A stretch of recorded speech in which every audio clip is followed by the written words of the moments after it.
Hey guys, we are back for another Mythic Legion's Advent of Decay review. Today we're taking a look at Xylona, the deer chick. This is the weirdest figure to me in this entire line. One that I'm not too sure about, so we're definitely going to have some interesting stuff to check out with this one. We've got her there in that standard package. You can see her in the big window. We got her bio on the side, and then the back of the box has that same artwork we've seen throughout this line. So let's do it. Let's pull her out, take a look. Alright guys, here she is, Xylona, out of the package, and if you caught my big unboxing where I kind of opened up and displayed briefly all of the figures in this Kickstarter, this is the one figure that I kind of took a step back and said, you know, obviously I got her, I couldn't not get her, but I find her kind of weird, and I still find her kind of weird, but after playing around with her, I have a bit of a better appreciation for this figure and what the Horsemen were trying to do here. I still think she's kind of wonky and kind of goofy, but it's a deer lady, so I'm not sure, you know, how crazy that can come across. But we're going to take a look at her. We'll see what she's got going on. Of course, let's start with Articulation. We got to see how she moves around. So she's built upon the same kind of mostly naked female body that we've seen already. So Hera, Serpentspire, Zarya, they share a lot of parts in terms of the actual body composition.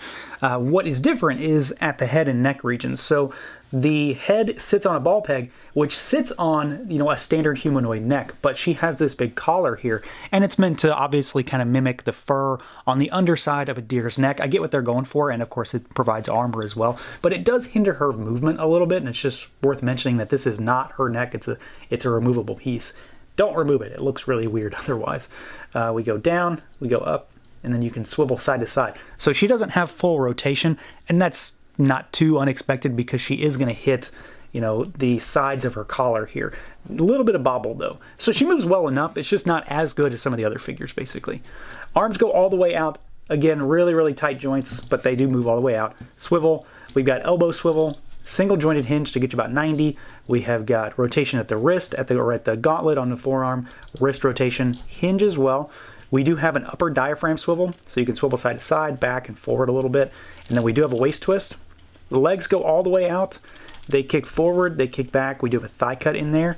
There is, of course, a single jointed knee and rotation. And then we've got rotation, rocker, which is a full-on rocker, and hinge down here at the hooves for her feet. Now, these are a lot of painted joints, so, you know, when you're first moving around, you might see some paint scraping and paint rubbing.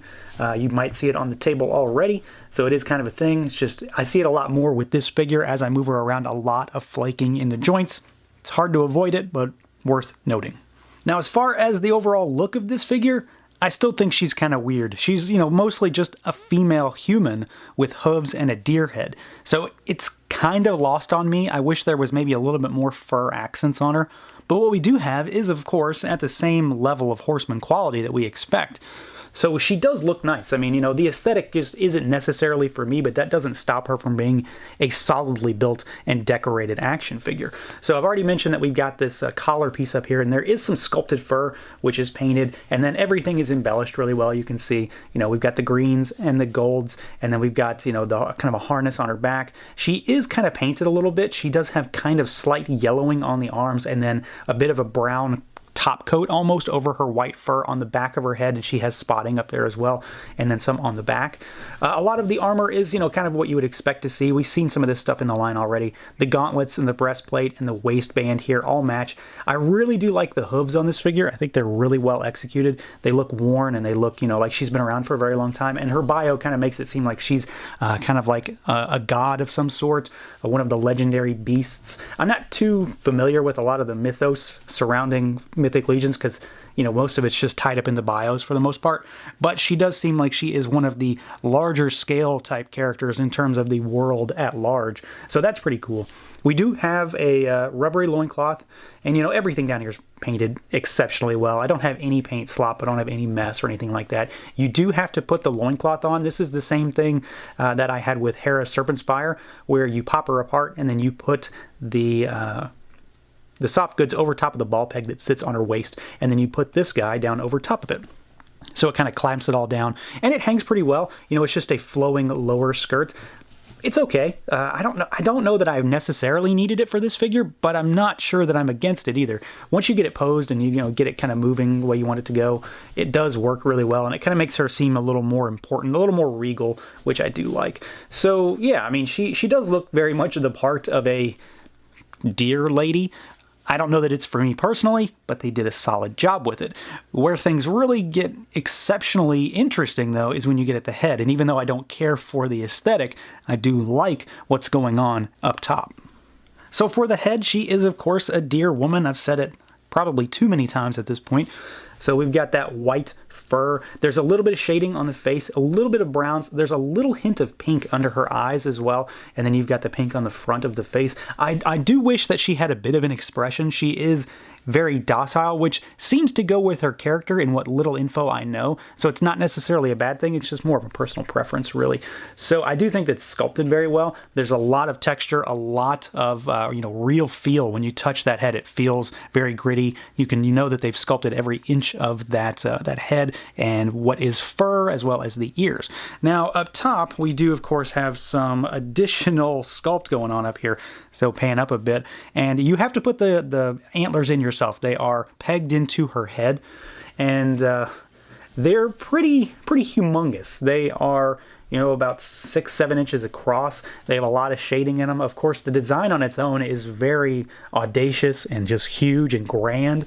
So I really like that. Again, the deer thing isn't necessarily my thing, but I think this does look really cool, and I think they did a fantastic job with the design.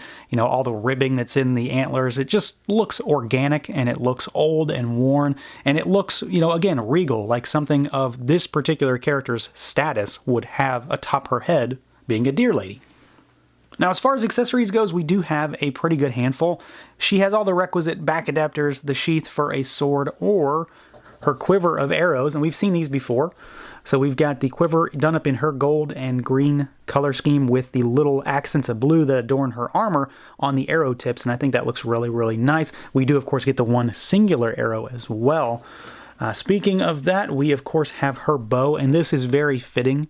It does have a string on it, and it is very tensile, so you can lock an arrow in here, and honestly, I've already shot it across the room, so watch out. There's a good chance I'm going to lose this thing with this particular figure, but she can hold it, and then you can kind of lock up an arrow between her hand and the string to kind of lock it in place. I do like the design here quite a bit. It very much fits with the woodland theme, with the deer theme. It ties into her antlers really well.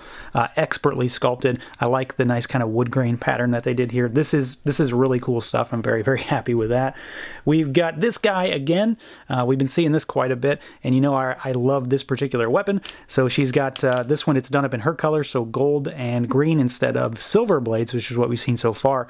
So yeah, I've talked about this a number of times. I absolutely love this weapon. I think it's fantastic. I love the curved blades. I like the fact that it can lock together to make one humongous weapon.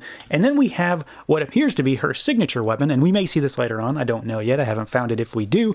Her big sword, and it's done up in her color scheme as well, gold and green, and it's got that turquoise inlay color in this jewel on the hilt and then on her handle. A lot of sculpted texture down here as well. Paint is really well done. Everything is nice and metallic, a great sheen to it. It's a big sword too, but she holds it really well even for having these smaller and tighter female hands. So this is a fantastic sword. This might be what I use when I display her. The bow might win it out though, or we'll have to figure out something for both, but she's got a lot of cool stuff here. So overall, Xylona is a pretty cool figure. I've said it a handful of times already that her overall look isn't necessarily for me.